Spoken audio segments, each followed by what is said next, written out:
నమస్కారం సార్. నమస్తే మగవర్ధిని, మన వీక్షకులకు కూడా నమస్కారం. సార్, తెలంగాణలో కేసీఆర్ అధికారంలో ఉన్నప్పుడు మరి ఆంధ్రప్రదేశ్లో 2019లో ఎన్నికలు జరిగాయి. అప్పుడు జగన్మోహన్ రెడ్డి గారికి కేసీఆర్ ఎంతో సహాయం చేశారన్న విషయం కూడా అందరికీ, ఇరు రాష్ట్రాలకి తెలిసిన విషయమే. ఆ తర్వాత నుంచి గమనించుకుంటే రెండు రాష్ట్రాల్లో కూడా చాలా ఘటనలు సిమిలర్గానే జరిగాయి. ఫోన్ ట్యాపింగ్ కావచ్చు, ఇతరత్ర అన్ని ఫైల్స్ దగ్ధం చేయడం కావచ్చు, ఇవన్నీ కూడా సిమిలర్గానే జరిగాయి. ఇప్పుడు ఇక్కడ జగన్మోహన్ రెడ్డి గారి పరిస్థితి చూస్తే ఓటమి అంచునే ఉంది. మరి రేపు మాపు ఆయన విదేశాలకు కూడా వెళ్ళడం కోసం కోర్టుకు వెళ్ళిన పరిస్థితి మనం చూస్తున్నాం. మరి ఈ నేపథ్యంలో కేసీఆర్ గారు ఎలాంటి సహాయ సహకారాలు మరి ఇప్పుడు అందించే అవకాశం ఉంటుంది, అసలు అందిస్తారా లేదా, ఇద్దరి మధ్య రిలేషన్ ఏ విధంగా ఉండే అవకాశం ఉంటుందంటారు? అవునమ్మా, ఇది చాలా మంచి ప్రశ్న. ఇప్పుడు 2019లో జగన్మోహన్ రెడ్డి గారి గెలుపులో ప్రధాన భూమిక కేసీఆర్ గారిదే.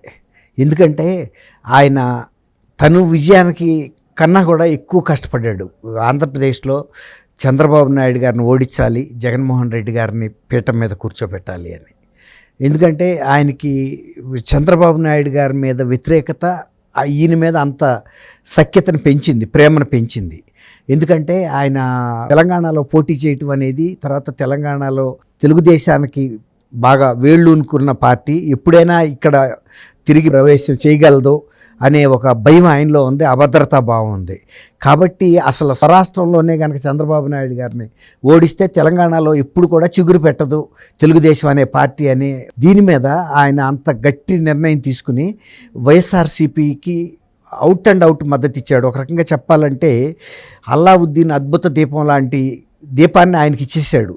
నీకు ఎప్పుడు ఏ అవసరం ఉన్నా జస్ట్ రుద్దు, నేను ప్రత్యక్షం అవుతా, నేను ఏ కోరికైనా కోరు, నేను నెరవేరుస్తా, అంత అవకాశం ఇచ్చాడు. అంటే దాన్ని బట్టి మీరు అర్థం చేసుకోండి, అల్లావుద్దీన్ అద్భుత దీపం లాంటిది ఇచ్చాడంటే ఆయనకి ఏది కోరిక అసలు ఫుల్ఫిల్ కాకపోవటం, నెరవేరదనే బాధ లేదు. ఆ రకంగా సపోర్ట్ చేశారు. ఇక్కడుండే ఆంధ్రప్రదేశ్ మూలాలున్న పారిశ్రామికవేత్తలని, వ్యాపారవేత్తలని, రియల్ ఎస్టేట్ వాళ్ళని అందరినీ కూడా ఒత్తిడి చేసి ఫండ్స్ ఇప్పించాడు. తర్వాత వాళ్ళని తెలుగుదేశం నుంచి రిజైన్ చేయించాడు. తర్వాత వాళ్ళనే వైఎస్ఆర్సీపీ పార్టీ తరఫున పోటీల్లో నిలబెట్టాడు వాళ్ళ కుటుంబ సభ్యుల్ని. తర్వాత ఆ జిల్లాలో ఎవరెవరికి ఎంతెంత ఫండింగ్ ఇవ్వాలో నిర్ణయించారు. ఎందుకంటే వీళ్ళ బిజినెస్ మూలాలు అక్కడున్న బిజినెస్ మూలాలన్నీ ఇక్కడ ఉండిపోయినాయి. దాంతో టీఆర్ఎస్ పార్టీకి ఇక్కడున్న బలం దృష్ట్యా వాళ్ళు ఏమీ ఎదురు చెప్పలేని పరిస్థితి. ప్రభుత్వంలో టీఆర్ఎస్ ఉంది ఇక్కడ, కాబట్టి చచ్చినట్టు వాళ్ళు ఏది డిక్టేట్ చేస్తే అది జరిగింది. తర్వాత అక్కడ వ్యూహాలు ఎలా అమలు చేయాలో కూడా చెప్పాడు. తర్వాత ఇక్కడ మంత్రులను పంపాడు అక్కడికి, సామాజిక వర్గాల వారీగా విడగొట్టి వాళ్ళ సపోర్టు టీఆర్ఎస్ ప్రభుత్వానికి వచ్చే విధంగా ఏర్పాటు చేశాడు. డబ్బుగా ఇచ్చాడు. ఒకటని కాదు, ఏ విధంగా సహాయం కావాలంటే అది చేసి ముందు టీడీపీని అక్కడ పడగొట్టేసేయాలి. ఇతను వచ్చినా ఆయనకి నష్టం లేదు. ఆ దృష్ట్యా చేసినందుకు ఈయన కూడా ఒక గురువు గారిలాగా ఈయన్ని ఫాలో అయ్యాడు అన్ని విషయాల్లో. ఇప్పుడు మీరు అన్నారు చూసారా, సిమిలారిటీస్, ఇక్కడ ఏది జరిగిందో అక్కడ అదే జరిగింది. ఎందుకంటే రెండు ఒకే తానులో గుడ్డ కింద ఉన్నారు వీళ్ళు. కానీ ఇవాళ జరగాల్సింది ఏంటంటే, ఇక్కడ ఓడిపోయింది, ఇప్పుడు అక్కడ ఒక సంవత్సరం ముందు 2023లో ఇక్కడ ఎలక్షన్ జరిగినాయి, ఇప్పుడు అక్కడ 24లో జరుగుతున్నాయి. ఇప్పుడు ఇక్కడ ఈయనకి ఎలాంటి పతనం అయిందో అక్కడ కూడా అదే పతనం. ఈయన 2 టర్మ్స్ ముఖ్యమంత్రిగా ఉండాడు, ఎందుకంటే తెలంగాణ తెచ్చిన పితగా. తర్వాత అక్కడేమో ఆయనకు ఒక్క టైంకే జనానికి ముఖం మొత్తిపోయాడు. ఎందుకంటే ఈయనకున్నంత టెక్నిక్ ఆయన దగ్గర లేదు. ఈయన ఇంకా దాని మీద బెటర్ పరిపాలన ఇచ్చాడు, బెటర్ డెవలప్మెంట్ ఇచ్చాడు. అయినా కూడా ఈయన కొన్ని విధానాల మూలాన, అంటే వైఖరి మూలాన, విధానాలని కూడా చెప్పలేము, వైఖరి అంటే ప్రజలకు దూరంగా ఉండటం, ఈ రెండిట్లో వీళ్ళిద్దరూ ఒకటే. ఆయన ప్రగతి భవన్కి పరిమితం అయ్యాడు, మళ్ళీ లేస్తే ఫామ్ హౌస్. ఈయనకేమో తాడేపల్లి ప్యాలెస్సే, లేదంటే ఇడుపులపాయ. అట్లా వీళ్ళిద్దరికీ సిమిలారిటీస్ ఉన్నాయి. జనాలకు దూరంగా, జనాలను లెక్క చేయకపోవటం, ఎమ్మెల్యేస్ని కలవపోవటం, ఎంపీలను కలవపోవటం, జనం మనకు తప్ప ఇంకెవడికి ఓట్లు వేస్తాడనుకోవటం. ఆయన కూడా 151 సీట్లు వచ్చేటప్పటికి మహా అయితే ఇంకో 10 సీట్లు తగ్గుతాయి, నేనేం పరిపాలన చేయకపోయినా, నేను ఏదో ఏ హామీ ఇచ్చినా ప్రజలు నమ్ముతారు. గతంలో కూడా ఇచ్చిన హామీలు ఏది అని నెరవేర్చలా. మళ్ళీ అదే చెబుతాను, అదే అందుకే నవరత్నాలు ప్లస్ అని పెట్టాడు. నవరత్నాలు కిందసారి ఇచ్చే కదా, ఇప్పుడు ప్లస్ పెట్టాడు, అని నమ్ముతారని. తర్వాత ఏదో ఒక శవం దొరకపోద్దా, ఇప్పుడు వివేకానంద రెడ్డి గారు హత్య కేసు లాంటిది, అది వాళ్ళ మీద నిందేశాం అనుకోండి.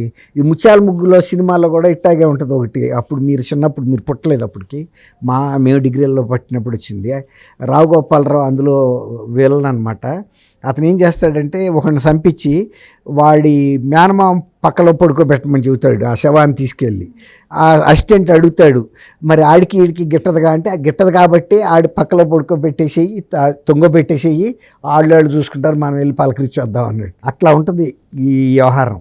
సార్, గతంలో రాష్ట్ర విభజన జరిగినప్పుడు విభజన హామీల్లో ఏవైతే ఉన్నాయో కొన్నింటిని కూడా కేసీఆర్ కోసం జగన్ గారు వదులుకున్న పరిస్థితులు మనం చూసాం. కానీ తెలంగాణ నినాదంతో అధికారంలోకి వచ్చిన కేసీఆర్ 2 టర్మ్లో ఓడిపోవడం జరిగింది. అంటే ప్రజల్లో ఇంత రియలైజేషన్ అయితే మనం చూస్తూ ఉన్నాం. గతంలో ఇంత ఉండేది కాదు, ఇప్పుడు రియలైజేషన్ వెంటనే చూపిస్తున్నారు అధికారులకి. సో మరి ఇక్కడ ఆంధ్రప్రదేశ్లో కూడా మరి ఇప్పటికే అభివృద్ధి కుంటుపడిన విషయం మనందరికీ తెలిసిందే. సో పక్క రాష్ట్రం నుంచి మనం ఏమేమి వదులుకున్నాం అనే విషయం కూడా వాళ్ళకి తెలిసిందే.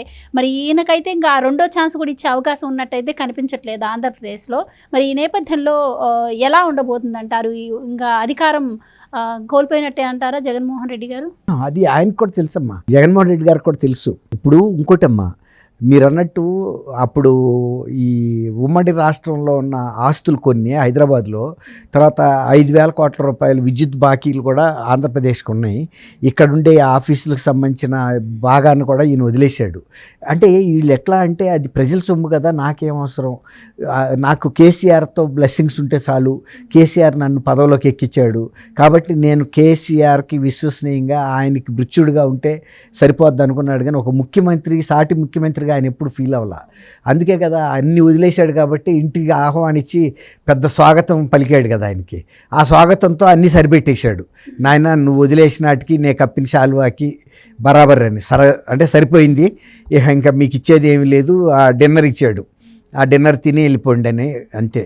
అట్లా ఆయన ముఖ్యమంత్రిని, నేను ఇది ప్రజల సొమ్ము, దీనికి నేను ఒక ధర్మకర్తని, ఈ డబ్బులు మనం వదిలేసుకుంటే రాష్ట్ర ఆర్థిక వ్యవస్థ దెబ్బతింటుంది, ప్రజల ఇంట్రెస్ట్లు, ప్రయోజనాలు దెబ్బతింటాయి అనే ఆలోచన ఆయనకి లేదు. ఆయనకు కావాల్సిందైతే ఏదైనా పైసా కూడా ఆఖరి వసూలు చేస్తాడు. అదే ఆయన భారతీయ సిమెంటో ఆయనకు సంబంధించిన సంస్థలకు ఆస్తులు ఇలా వదులుతాడు అప్పులు. కానీ ఇది ప్రజల సొమ్ము, ఆయన అక్కడ కూడా అట్లాగే దుర్వినియోగం చేశాడు. అంతెందుకు, పదవి స్వీకారం చేసిన మర్నాడే ప్రజావేదిక కూల్చాడంటేనే ఆయన మనస్తత్వం అర్థమవుతుంది. ప్రజల సొమ్ముని ఆయన పచ్చి మంచినీళ్ళ కన్నా కూడా హీనంగా ఖర్చు పెడతాడు. ఇంకో విషయం సార్, అప్పుడు గతంలో నేను సీఎం జగన్మోహన్ రెడ్డి గారిని గెలిపించి మీకు రిటర్న్ గిఫ్ట్ ఇస్తాను అని చెప్పి కూడా చంద్రబాబు గారిని అన్న పరిస్థితి మనం చూసాం కేసీఆర్. ఇప్పుడు మరి ఆయన ఓడిపోయారు, మరి ఇప్పుడు చూస్తే జగన్ గారు కూడా ఓడిపోయే పరిస్థితులు కనిపిస్తున్నాయి. సో ఇప్పుడు రిటర్న్ గిఫ్ట్ ఆయన తీసుకునే సిచ్యువేషన్లో ఉన్నా అంటారు? కేసీఆర్కి రిటర్న్ గిఫ్ట్ ఎప్పుడు అందింది, ఆయనకి అసలు ఎవరిచ్చారో కూడా ఆయనకు తెలియలే. ఆ గిఫ్ట్ భగవంతుడు ఇచ్చినట్టుగా తీసేసుకున్నాడు అంతే. ఆయనకి ఎవరిచ్చారనే అంత షాక్కి గురయ్యాడు ఆయన. ఈ గిఫ్ట్ ఎక్కడి నుంచి వచ్చింది కూడా ఆయనకి తెలియలే. ఆయన ఇతరులకి ఇచ్చిన గిఫ్ట్ అప్పుడు ఇది నేను కేసీఆర్ని నేను ఇస్తున్నా అని చెప్పించాడు. ఆయనకి ఇచ్చిన వాళ్ళు ఎవరో కానీ వాళ్ళ పేర్లు చెప్పలే. ఆయనకి గిఫ్ట్ అయితే చేతిలో ఉంది, అది ఎవరిచ్చారు ఇప్పుడు కూడా ఆయనకి అసలు అర్థం కాని షాక్లో ఉన్నాడు. ఇప్పుడు వాళ్ళు అసలు దీన్ని ఎట్లా పరిష్కరించుకోవాలి, ఈ గిఫ్ట్ని ఎవరికి తిప్పి ఇవ్వాలో కూడా తెలియట్లేదు. వాళ్ళ చేతిలోనే ఉంది, అది అసలు పోయేటట్టు కూడా లేదు. ఫెవికాల్ బంధంలాగా గిఫ్ట్ 2 చేతుల్లో అతుక్కుపోయింది. ఇక చేతులు అయితే ఫ్రీ అవ్వవు ఆ గిఫ్ట్ నుంచి, అలాంటి గిఫ్ట్ ఇచ్చారు. కాబట్టి ఈయన గిఫ్ట్ ఆయనకు అర్థమైపోయింది. ఇప్పటికే ప్రచారంలోంచి కూడా ఎవరన్నా కొద్ది గంటలు మాత్రమే, కొన్ని రోజులు ప్రచారం ముగిస్తూ ఉండగా ఎంత పోరాటం చేసి తిరుగుతారు. 2 హెలికాప్టర్లు పెట్టుకున్నాడు ఆయన విజయవాడలో, వైజాగ్లో విస్తృతంగా తిరగాలని. కానీ తిరుగుతున్నాడా? తాడేపల్లి ప్యాలెస్కి పరిమితం అయ్యి ఆ క్వార్టరీ, తనకి మిత్ర బృందం ఎవరైతే ఉన్నారో సలహాదారులు, వాళ్ళతో కూర్చుని అసలు ఇప్పుడు రేపు రాబోయే గడ్డు రోజులు ఎలా ఎదుర్కోవాలనే దీని మీద చర్చలో ఉన్నాడు. కానీ ఇవాళ కేసీఆర్ని అడగటానికి కూడా ఆయనకు నోరు రాదు. కేసీఆర్ పరిస్థితి ఓటమి పాలవటం, ఆయన హిప్పు అది తుంటి బొమ్మకి ఇరిగిపోయింది. తర్వాత ఇప్పుడు ఆయన ఇక్కడ ఎన్నికల ప్రచారం చేసుకోవాలి, ఆయన ప్రచారం ఆయన చేసుకోలేని పరిస్థితి. కూతురు ఉంటేనేమో తిహార్ జైల్లో ఉంది, అక్కడ అమ్మాయికి బెయిల్ రావట్లేదు. అదే కేసులో ఢిల్లీ ముఖ్యమంత్రి, ఉప ముఖ్యమంత్రి, సంవత్సరంన్నర నుంచి కూడా ఉప ముఖ్యమంత్రి ఉన్నాడు. ఇప్పుడు కేజ్రీవాల్లో ఇంత ఎలక్షన్ ఇష్యూ వచ్చినా కూడా ఆయన రిలీజ్ చేయలేదు. ఇప్పుడు ఈమెదేముంటుంది, ఇప్పుడు గడపారలే గాలికి కొట్టుకుపోతుంటే దూదేకులని. ఇప్పుడు ఇక్కడ ఆంధ్రప్రదేశ్లో ఆమె ఎమ్మెల్సీ, ఆమెకి ఏమని అడుగుతా, ఎక్కడికి అడిగింది మా పిల్లల పరీక్షలు ఉన్నాయని.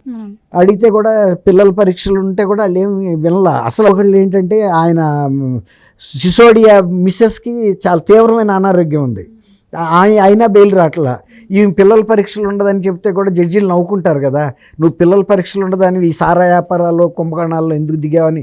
వాళ్ళకు కూడా పిల్లలు ఉంటారు కదా జడ్జెస్కి, వాళ్ళు అనుకుంటారు కదమ్మా.